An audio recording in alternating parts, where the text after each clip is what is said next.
जय हिंद सभी को। कैसे हैं आप सभी? उम्मीद करता हूँ भाई सारे बच्चे मस्त हैं भाई। तो आज हम बेसिकली बात करेंगे आपके अटॉर्नी जनरल ऑफ इंडिया के बारे में बात करेंगे आज हम। ठीक है, ये क्या है आपके, ये इनके बारे में कैसे क्वेश्चन आते हैं, इन सब के बारे में बात करेंगे। पहले सबसे इंपॉर्टेंट देखो, ये किसका पार्ट है? ये आपके यूनियन एग्जीक्यूटिव का पार्ट है। किसका पार्ट है आपके? ये यूनियन एग्जीक्यूटिव का पार्ट है। अब एक चीज समझिए बच्चे, यहाँ पर आप देखो, मैंने कहा था यूनियन जो आपका एग्जीक्यूटिव है आपका, इनके अंदर कौन कौन है आपके?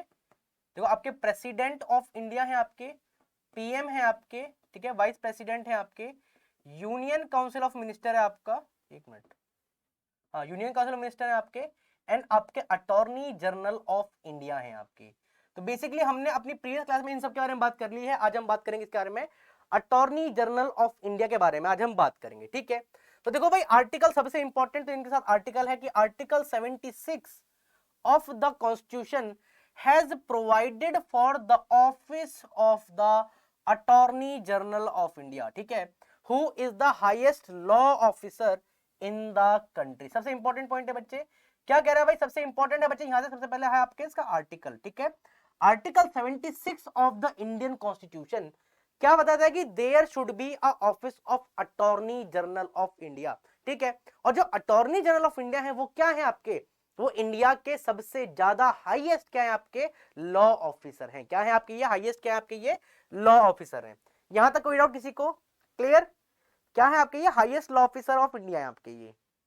ठीक है, नेक्स्ट पॉइंट क्या कह रहे हैं? देखो, इनके अपॉइंटमेंट एंड टर्म्स के बारे में बात करता है। ठीक है, देखो, इनका अपॉइंटमेंट हो गया इनका, ठीक है, इनका टर्म हो गया इनका, ठीक है, इनका जो ऑफिस है इसके बारे में कोई है आपका, इनकी ड्यूटीज क्या है, इनके ऊपर रिस्ट्रिक्शंस क्या है, ये सारी चीज आपका जो यूपीएससी है वो काफी बार पूछ चुका है। कौन सा आपका? इन सब के ऊपर यूपीएससी है वो काफी बार पूछ चुका है आपका, कि इनका अपॉइंटमेंट क्या है, इनका टर्म क्या है, इनका ऑफिस क्या है, इनकी ड्यूटी क्या है, इनके ऊपर रिस्ट्रिक्शंस क्या क्या है, ये सारी चीज इंपॉर्टेंट है आपकी। ठीक है, तो क्या कह रहा है, पहले बात करते हैं कि जो अटॉर्नी जनरल ऑफ इंडिया है, इनका जो अपॉइंटमेंट है वो कौन करता है भाई? वो प्रेसिडेंट करते हैं। कौन करते हैं? इनका प्रेसिडेंट करते हैं। सबसे इंपॉर्टेंट पॉइंट, और याद रखना ये आपका रिपीटेड है किसके बारे में आपके एग्जाम के अंदर, कि जो अटॉर्नी जनरल ऑफ इंडिया है वो क्या है? वो इंडिया के सबसे ज्यादा हाईएस्ट लॉ ऑफिसर हैं आपके। सेकेंड पॉइंट, जो इनका अपॉइंटमेंट है वो आपके प्रेसिडेंट ऑफ इंडिया करते हैं। दो पॉइंट क्लियर सभी को? किसी को इन दो पॉइंट में डाउट तो पहले वो बताए आपका। हमने क्या पढ़ा है? आर्टिकल 76 अटॉर्नी जनरल के बारे में बात करता है आपका। सेकंड पॉइंट हमने पढ़ा कि जो अटॉर्नी जनरल है ये आपके highest law officer in India है आपके।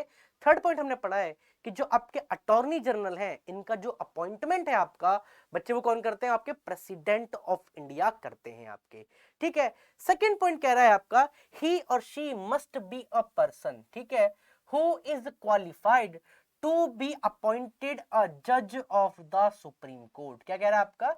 ये किसके इक्विवेलेंट होनी चाहिए? इनकी जो क्वालिफिकेशन है आपकी, किसी भी पर्सन को अगर हम आपका अटॉर्नी जनरल ऑफ इंडिया अगर बना रहे हैं प्रेसिडेंट ऑफ इंडिया, तो उनके पास जो क्वालिफिकेशन है वो सेम होनी चाहिए, to be appoint as a supreme court जज। याद रखना, ये पॉइंट भी आपके एग्जाम के अंदर पूछा गया है कि भाई साहब उनके लिए जो क्वालिफिकेशन है, क्या वो सुप्रीम कोर्ट के लिए इक्वलेंट है, या फिर हाई कोर्ट के जज के लिए इक्वलेंट है, या फिर कोई भी क्वालिफिकेशन आपकी मेंशन नहीं है कॉन्स्टिट्यूशन के अंदर। तो क्या है आपका? इनकी जो सिमिलर क्वालिफिकेशन है इसके अलावा जैसे आपके जज ऑफ सुप्रीम कोर्ट के इक्वलेंट। ठीक है, क्या कह रहा है? इन अदर वर्ड, अब देखो ये क्या है, ये कंडीशंस है इनकी। ठीक है, इन अनदर वर्ड, ही और she must to be a citizen of India. ठीक है, तो मैंने आपको बताया था कि जो ये संवैधानिक पद है भाई, तो इनके लिए भारत का नागरिक होना बहुत अनिवार्य है आपका। क्या है आपका? ये अनिवार्य है आपका। ठीक है, and must have been a जज of some high court for a 5 year. ठीक है, अब ये जो कंडीशन है ना आपकी, ये किसके लिए? ये आपकी जो कंडीशन है आपके, ये है आपका क्वालिफिकेशन टू बी अ जज ऑफ सुप्रीम कोर्ट। ठीक है, पहला क्या है कि आप क्या होने चाहिए? आप जज होने चाहिए भाई किसी भी किसके अंदर? हाई कोर्ट के अंदर। कितने साल के लिए? 5 ईयर के लिए। क्या आपका जज होने चाहिए हाई कोर्ट के अंदर? किसके लिए? 5 ईयर के लिए। और अन एडवोकेट, आप वकील भी हो सकते हो, of a some high court for 10 year. क्या आपका सेकंड क्वेश्चन क्या दिया चाहिए? कि आप एडवोकेट होने चाहिए भाई कहां पर? किसी भी हाई कोर्ट के अंदर। कितने साल के लिए? आपके 10 ईयर के लिए, ठीक है। और a eminent jurist in the opinion of the president, ठीक है। आप बिल्कुल कह सकते हैं ना कि बिल्कुल बिना किसी भेदभाव के आप न्याय करते हो, तो वो एक एमिनेंट जूरिस्ट भी होने चाहिए किसके ओपिनियन में, प्रेसिडेंट ऑफ इंडिया के ओपिनियन में, ठीक है। ये जो 3 क्वालिफिकेशन है ये आपकी जज ऑफ सुप्रीम कोर्ट के लिए भी है आपकी, और ये किसके लिए, ये to be a person who appointed as a attorney general of India, उसके लिए भी ये सेम क्वालिफिकेशन आपकी निर्धारित की गई है बच्चे आपकी, ठीक है। बात करते हैं टर्म के बारे में। The term of office of the attorney general is not fixed by the constitution. क्या कह रहा है आपका, जो ऑफिस है या फिर जो जनरल टेन्योर है आपका किसका, अटॉर्नी जनरल का, वो फिक्स नहीं है कॉन्स्टिट्यूशन के अंदर, क्योंकि ये आपके प्लेजर ऑफ प्रेसिडेंट के ऊपर काम करते हैं। Further the constitution does not contain procedure and ground of. अब देखिए, कोई भी पर्सन, ठीक है, कोई भी पर्सन अगर किसी के प्लेजर पे काम करेगा तो उसका कोई भी रिमूवल प्रोसेस आपका मेंशन नहीं होगा। जैसे हमने क्या पढ़ा है कि जो आपके पीएम है, तो पीएम भी प्लेजर ऑफ प्रेसिडेंट में काम करते हैं, बट वहां पर एक कंडीशन है, एक लूप है, जब तक पीएम के पास मेजोरिटी है वो एंजॉय कर सकते हैं अपनी पावर को। बट इस केस में किसके, जब हम बात करते हैं आपके अटॉर्नी जनरल ऑफ इंडिया, तो यहां पर भी हमने क्या चीज पढ़ी है कि इनका कोई भी सिक्योरिटी ऑफ टेन्योर फिक्स नहीं है, किनका, अटॉर्नी जनरल का, क्योंकि ये प्लेजर ऑफ प्रेसिडेंट के ऊपर काम करते हैं। और एक चीज याद रखना, प्रेसिडेंट ऑफ इंडिया का जब भी मन करेगा इनको हटा सकते हैं, कोई भी बाउंड नहीं है इनके ऊपर, क्या होगा, दो, कोई भी बाउंड नहीं है। Further the constitution does not contain the procedure and ground for is और हर रिमूवल, ठीक है। इनके रिमूवल कोई भी जो कहते हैं कोई ग्राउंड या फिर कोई सर्टेन लॉ इनके ऊपर मेंशन नहीं है, इनका रिमूवल प्रोसेस कोई भी संविधान के अंदर मेंशन नहीं है बच्चे आपका, ठीक है। दस ही और she hold the office during the pleasure of the president which means that he may be removed, ठीक है, bye the president at any time. क्या कह रहे हैं कि ये प्रेसिडेंट ऑफ इंडिया के प्लेजर के ऊपर काम करते हैं, और जब तक प्रेसिडेंट ऑफ इंडिया का मन करेगा, जब तक ये अटॉर्नी जनरल के पावर पर रहेगा, कोई भी एक पर्सन जब उनका मन करेगा जब उसको रिमूव कर देंगे उस पद से, ठीक है। ही और she may also quit his office by submitting his resignation to the president. अगर अटॉर्नी जनरल का मन है कि वो क्विट करना चाहते हैं, अपने पद को छोड़ना चाहते हैं, तो क्या करेंगे बच्चे, वो रिजाइन देंगे, किसको, प्रेसिडेंट ऑफ इंडिया को। ये वाला पॉइंट भी पूछा गया है कि भाई साहब कि जो अटॉर्नी जनरल है अगर उनको रिजाइन करना होगा तो वो किसको अपना रेजिग्नेशन सबमिट करेंगे, तो किसको करेंगे भाई, वो प्रेसिडेंट ऑफ इंडिया को अपना जो रेजिग्नेशन है वो सबमिट करेंगे आपका। क्लियर बच्चे ये point. The remuneration of the attorney general is not fixed by the constitution. जो भी इनकी सैलरी है, जो भी पक्ष है, जो भी इनके प्रिविलेज है, ये संविधान के अंदर मेंशन नहीं है, क्योंकि जब इनका अपॉइंटमेंट प्रेसिडेंट करते हैं, उसके जो कहते हैं उनके क्या नाम है, आप उनके प्लेजर पे काम करते हैं, तो याद रखना इनके जो भी पक्ष एंड प्रिविलेज होंगे बेसिकली वो कौन डिटरमाइन करेंगे भाई, वो प्रेसिडेंट ऑफ इंडिया डिटरमाइन करेंगे। और ये क्वेश्चन भी बच्चे आपका यूपीएससी में पूछा गया है कि भाई साहब जो आपके अटॉर्नी जनरल है इनका जो भी पक्ष है, प्रिविलेज है, जो भी सैलरी है, जो भी अलाउंसेस है इनके, क्या वो पार्लियामेंट डिसाइड करती है, क्या वो संविधान के अंदर मेंशन है, क्या वो प्रेसिडेंट ऑफ इंडिया डिसाइड करते हैं, या फिर इनमें से कोई नहीं। ये क्वेश्चन आपके एनडीए का ही बता रहा हूं मैं आपको, ठीक है। तो इनका टेन्योर फिक्स नहीं है, इनका रिमूवल प्रोसेस फिक्स नहीं है, इनकी सैलरी भी फिक्स नहीं है, इनका सारा कहते हैं जो भी इनका जो होल्ड करने की जो पावर है या फिर जो भी इनको जो ड्यूटी बताई जाएंगी वो सारे प्रेसिडेंट ऑफ इंडिया के द्वारा बताई जाएंगी। बट एक रफ एस्टिमेट बताया गया है कि जो आपके अटॉर्नी जनरल ऑफ इंडिया है इनको जो जो फैसिलिटीज मिलती हैं वो किसके द्वारा मिलती हैं, वो एज जो आपके मेंबर ऑफ पार्लियामेंट होते हैं उनके इक्वलेंट इनको पर्क्स एंड फैसिलिटी दी जाती है। वैसे क्लियर, यहां तक कोई डाउट किसी को तो बताइए भाई। बहुत ही देखो अब इंपॉर्टेंट क्या है कि देखो जो आपके एग्जाम के लिए पॉइंट है, बहुत क्रिप्स वीडियो 20-15 मिनट की, जहां से आपको छोटी वीडियो आप आराम से देख पाए, समझ पाए और क्वेश्चन डायरेक्ट हिट कर ले। अब ऐसे ही कॉन्सेप्ट पे अब हम काम करेंगे आपका, ठीक है। अब बात करते हैं बच्चे ड्यूटीज एंड फंक्शंस के बारे में। तो प्रीवियस स्लाइड में अगर किसी को डाउट है तो पहले वो बताए भाई, क्लियर था प्रीवियस स्लाइड के अंदर। चलिए भाई अब हम बात करते हैं duties and function of the attorney general of India. क्या कह रहे हैं, to advise the government of India upon such legal matter. भाई लॉ ऑफिसर है तो लीगल मैटर भी करेंगे, which as referred by the president. जो प्रेसिडेंट अगर किसी भी लीगल मैटर पर बोलेंगे कि आप गवर्नमेंट को ओपिनियन दो तो ये देंगे, अगर प्रेसिडेंट नहीं बोलेंगे तो ये नहीं देंगे आपका, ठीक है। To perform such other duty, क्या ये कुछ जो परफॉर्म करेंगे किसको, ड्यूटीज को, जो are legal character that are assigned to him और बाय हर बाय द प्रेसिडेंट। प्रेसिडेंट इनको जो भी ड्यूटी असाइन करेंगे तो उनको वो करी फंक्शन करेगी to discharge the function conferred by the constitution or any other law. तो ये सारी चीज क्या है आपकी, ये ड्यूटीज हैं किसकी, आपकी अटॉर्नी जनरल ऑफ इंडिया की। तो बेसिकली किस पे, जो भी प्रेसिडेंट ऑफ इंडिया इनको ऑर्डर देंगे वो इनको फॉलो अप करना पड़ेगा। बेसिकली वो लीगल मैटर के ऊपर ही इनसे बात करेंगे आपका, क्लियर। चलिए भाई, to appear on the behalf of government of India, ठीक है, आपके गवर्नमेंट ऑफ इंडिया के बिहाफ पे ये अपीयर होंगे in all cases in the supreme court in which the government of India is concern. जहां पर भी गवर्नमेंट ऑफ इंडिया के रिगार्डिंग कोई केस है तो वहां पर गवर्नमेंट ऑफ इंडिया के बिहाफ पे भाई कौन होंगे भाई, आपके अटॉर्नी जनरल वहां पर प्रेजेंट रहेंगे आपके, ठीक है। To represent the government of India in any reference made by the president to the supreme court under the article 143 of the constitution. अब 143 क्या, ये एडवाइजरी पावर है किसकी, आपकी प्रेसिडेंट की, कहां पर, सुप्रीम कोर्ट में। तो उस कंडीशन में भी आपके अटॉर्नी जनरल को वहां पर रिक्वायर्ड रहना पड़ेगा, ठीक है। To appear when required by the government of India in any high court in case in which government of India is concern. अगर किसी हाई कोर्ट के अंदर अगर यूनियन के साथ अगर कोई केस है तो उस कंसर्न में भी गवर्नमेंट ऑफ इंडिया को कौन रिप्रेजेंट करेंगे, आपके अटॉर्नी जनरल रिप्रेजेंट करेंगे। तो ये इनके फंक्शन है इनकी, क्लियर, ये क्या ड्यूटी है और इनका फंक्शन है, इसीलिए इनको अपॉइंट किया जाता है। क्लियर सभी को, कोई डाउट तो बताएं भाई, शॉर्टेड।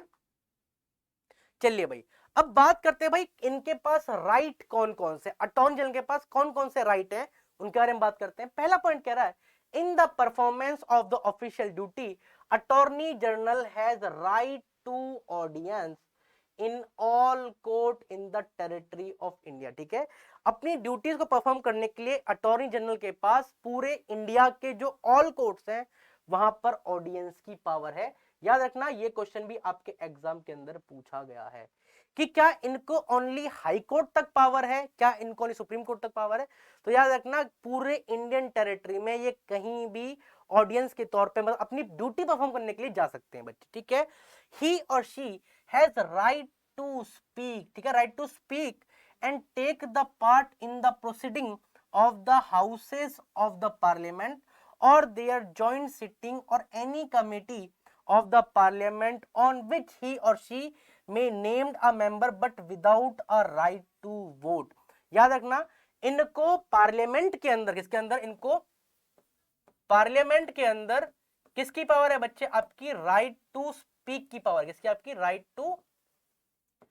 टू स्पीक की पावर है बच्चे, याद रखना। बट याद रखना आपका इनको राइट टू वोट की पावर इनको नहीं है इनको, क्योंकि ये आपके मेंबर नहीं है। याद रखना क्या है आपके, he is not a member of parliament, ये मेंबर ऑफ पार्लियामेंट आपके नहीं है, इसलिए इनको राइट टू स्पीक की पावर है बच्चे, इनको राइट टू वोट की पावर नहीं है।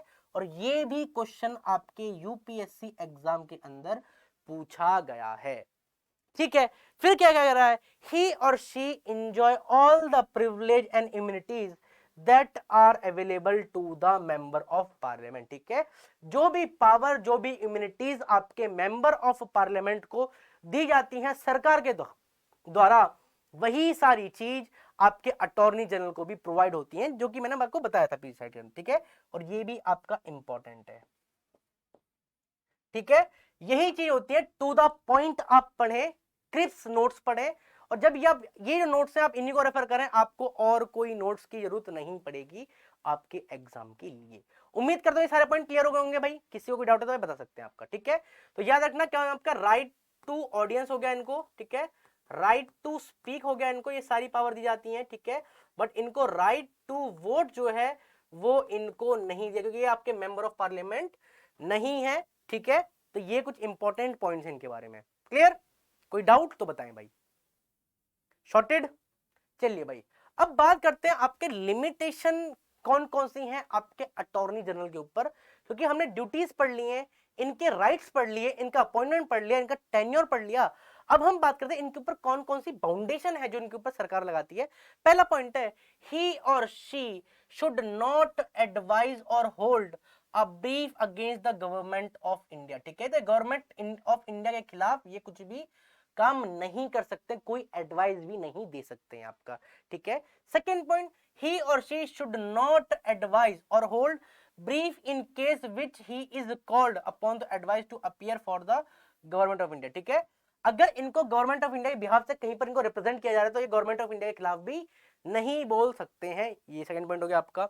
थर्ड पॉइंट कह रहा है, ही और she should not defend accused, ठीक है, person in criminal prosecution without the permission of the government of India. अब सपोज करो, ठीक है, ये एक पर्सन है आपका, ये क्या है आपका, ये अटॉर्नी जनरल ऑफ इंडिया है आपके। ठीक है, अगर इनका कोई मित्र है, ठीक है, अगर वो क्रिमिनल एक्यूजेशन के अंदर पकड़ा गया है, कोई क्रिमिनल एक्ट चल रहा है उसके ऊपर, तो जब तक ये prior permission government of India से नहीं ले लेते हैं, जब तक ये उसका केस भी नहीं लड़ सकते हैं। ये भी आप चीज याद रखना। ठीक है, और ही और she do not accept any appointment as a director in any company or corporation without the permission of the government of India. जब तक कोई भी व्यक्ति आपके अटॉर्नी जनरल के पद पे बना हुआ है, तो वो किसी भी प्राइवेट कंपनी के अंदर, किसी भी और डायरेक्टर कंपनी और कॉर्पोरेशन के अंदर विदाउट परमिशन ये उस पद को होल्ड नहीं कर सकते हैं। ये भी एक इंपॉर्टेंट पॉइंट बच्चे। ठीक है, तो ये कुछ लिमिटेशन है किसके ऊपर, आपके अटॉर्नी जनरल के ऊपर। उम्मीद करता हूं आपको ये सारे पॉइंट क्लियर हो गए होंगे आपके। ठीक है, और क्या बात करता है आपका, ही और she should not advise any ministry और डिपार्टमेंट। क्या कह रहा है, ये किसी भी मिनिस्ट्री को या किसी भी आपके department of government of India को ये एडवाइज नहीं कर सकते हैं जब तक इनको कोई किसी और कोई लीगल मैटर के लिए तो गवर्नमेंट ऑफ इंडिया इनको अलाउ नहीं कर सकती है। क्या कह रहा है आपका, or a statutory organization or any public sector undertaking unless the proposal or a reference in his regarding is received through the Ministry of Law and Justice Department of Legal Affairs। जब तक इनको कोई बोलेगा नहीं कि आप अपना opinion दो, जब तक ये नहीं देंगे किसी भी मिनिस्ट्री को, किसी भी पीएससी को, किसी भी डिपार्टमेंट को, किसी और लीगल अफेयर्स को भी है। ठीक है, however attorney general is not a full time counsel of the government or does not fall in a category of the government servant. ये याद रखना, ये काफी बार रिपीट हुआ। क्या कह रहा है आपका कि जो अटॉर्नी जनरल ऑफ इंडिया ये भले ही गवर्नमेंट ऑफ इंडिया के लिए काम करते हैं, बट ये फुल टाइम मेंबर या फिर जो गवर्नमेंट सर्वेंट है उनकी कैटेगरी के अंदर फॉल नहीं करते हैं। क्या करते हैं, फॉल नहीं करते हैं। और थर्ड लास्ट पॉइंट है, फर्दर ही और she not debate from a private legal practice. तो ये अपनी लीगल प्रैक्टिस है वो कर सकते हैं, उसके लिए बाउंड नहीं है ये। कोई डाउट है किसी को, क्लियर? चलिए भाई, ठीक है, अब बात करते हैं किसके बारे में, सॉलिसिटर जनरल ऑफ इंडिया। तो अटॉर्नी जनरल ऑफ इंडिया को हेल्प करने के लिए सॉलिसिटर जनरल ऑफ इंडिया के बारे में भी बात करी गई है, बट इनका जो जिक्र है वो संविधान के अंदर नहीं है। In addition to the attorney general there are other law officer of the government of India, जिनको हम सॉलिसिटर जनरल ऑफ भी कहते हैं। ठीक है, there are solicitor general of India, ठीक है, and the additional solicitor general of India who assist the attorney general in a fulfilment for his official responsibility. तो अब इनकी जॉब को परफॉर्म करवाने के लिए इनको कुछ हेल्प के लिए सॉलिसिटर जनरल वाली जो आपकी जो पोजीशन है इनके लिए इनको अपॉइंट किया जाता है। एंड याद रखना, जो आर्टिकल 76 है आपका does not mention the solicitor general and additional solicitor of general of India. तो जो आर्टिकल 76 है बच्चे, वो ओनली डील करता है आपके अटॉर्नी जनरल के बारे में।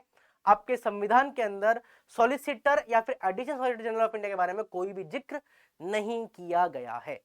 क्लियर सभी को, शॉर्टेड? और लास्ट में ये कुछ आपके लिए इंपॉर्टेंट आर्टिकल्स हैं आपका। Article 76 attorney general of India important है बच्चे आपका। Article 88 right of attorney general is respect to house of parliament and committee. तो क्या इनको राइट टू ऑडियंस, ठीक है, राइट टू स्पीक, बट याद है ना राइट जो आपका, एक मिनट, राइट टू वोट है वो इनके पास पावर नहीं है आपका। ठीक है, and article 105 power, privilege and immunities of the attorney general of India के बारे में बात कर रहा है बच्चे आपका।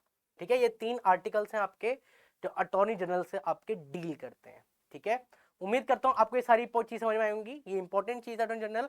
और आज से आपका यूनियन एग्जीक्यूटिव कंप्लीट होता है, कल से हम बात करेंगे आपके स्टेट एग्जीक्यूटिव के बारे में। जब तक के लिए जय हिंद। इन केस अगर कोई भी डाउट है तो आप कमेंट सेक्शन के अंदर पिन करें, मैं उनका फटाफट रिप्लाई कर दूंगा। चलिए भाई, जब तक के लिए जय हिंद।